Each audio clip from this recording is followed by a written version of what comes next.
ശിക്ഷാവിധി എങ്ങനെയൊക്കെയാണ്? ശിക്ഷ എങ്ങനെയൊക്കെയാണ് അതിൻ്റെ ഡീറ്റെയിൽസ്? ശിക്ഷയുടെ ഡീറ്റെയിൽസ് എന്ന് പറയുന്നത് പിന്നെ ഇപ്പോൾ 1, 2 മൂന്നാം പ്രതി മരിച്ചുപോയി, 4, 5, 6, 7, 8, 9, 10 പ്രതികളാണുള്ളത്. ഈ 10 പ്രതികൾക്കും ജീവപര്യന്തം ശിക്ഷയാണ് വിധിച്ചിരിക്കുന്നത്. അതിൽ 7, 8, 9 പ്രതികൾ ഒഴികെ ബാക്കി മുഴുവൻ ആളുകൾക്കും ആയുധം കൈവശം വെച്ചതുമായി ബന്ധപ്പെട്ട് 148-ാം വകുപ്പ് പ്രകാരമുള്ള 3 വർഷം കഠിന തടവും വിധിച്ചിട്ടുണ്ട്.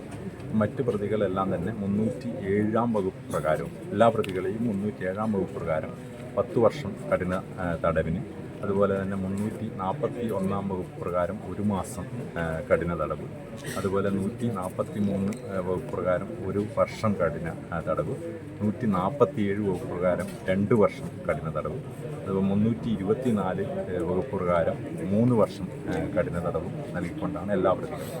ഞാൻ നേരത്തെ പറഞ്ഞ 1, 2, 4, 5, 6, 10 പ്രതികൾക്ക് ഇത് കൂടാതെ 3 വർഷം കഠിന തടവ്. പിന്നെ ജീവപര്യന്തത്തോടൊപ്പം തന്നെ 1 ലക്ഷം രൂപ വീതം നഷ്ടപരിഹാരം എന്നുള്ള നിലയിൽ വിധിച്ചിട്ടുണ്ട്. അത് ഇവരുടെ ലീഗൽ എയ്ഡേഴ്സിന് കൊടുക്കണം എന്നുള്ളതാണ്. അതായത് റിജിത്തിൻ്റെ അവകാശികൾക്ക് നൽകണം എന്നുള്ളതാണ് കോടതി വിധി വന്നിരിക്കുന്നത്. 307-ാം വകുപ്പ് പ്രകാരം 10,000 രൂപ വീതം വിധിച്ചിട്ടുണ്ട്.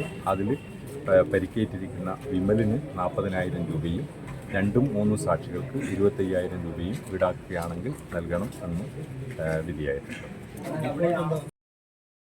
+2 കഴിഞ്ഞു, ഇനി എന്ത്? മാസം 1 ലക്ഷം രൂപ സ്റ്റൈഫൻഡോട് കൂടെ സൗജന്യമായി നഴ്സിംഗ് പഠിച്ചാലോ? അതും ജർമ്മനിയിൽ. +2 ഏത് ഗ്രൂപ്പ് പഠിച്ചവർക്കും ഇനി പഠിക്കാം, പറക്കാം. കൂടുതൽ വിവരങ്ങൾക്ക് യൂറോലീപ് immigration consultancy, German language institute, Kannur, Thrissur and Kollam. Phone 7356 958 784 9400 100 499.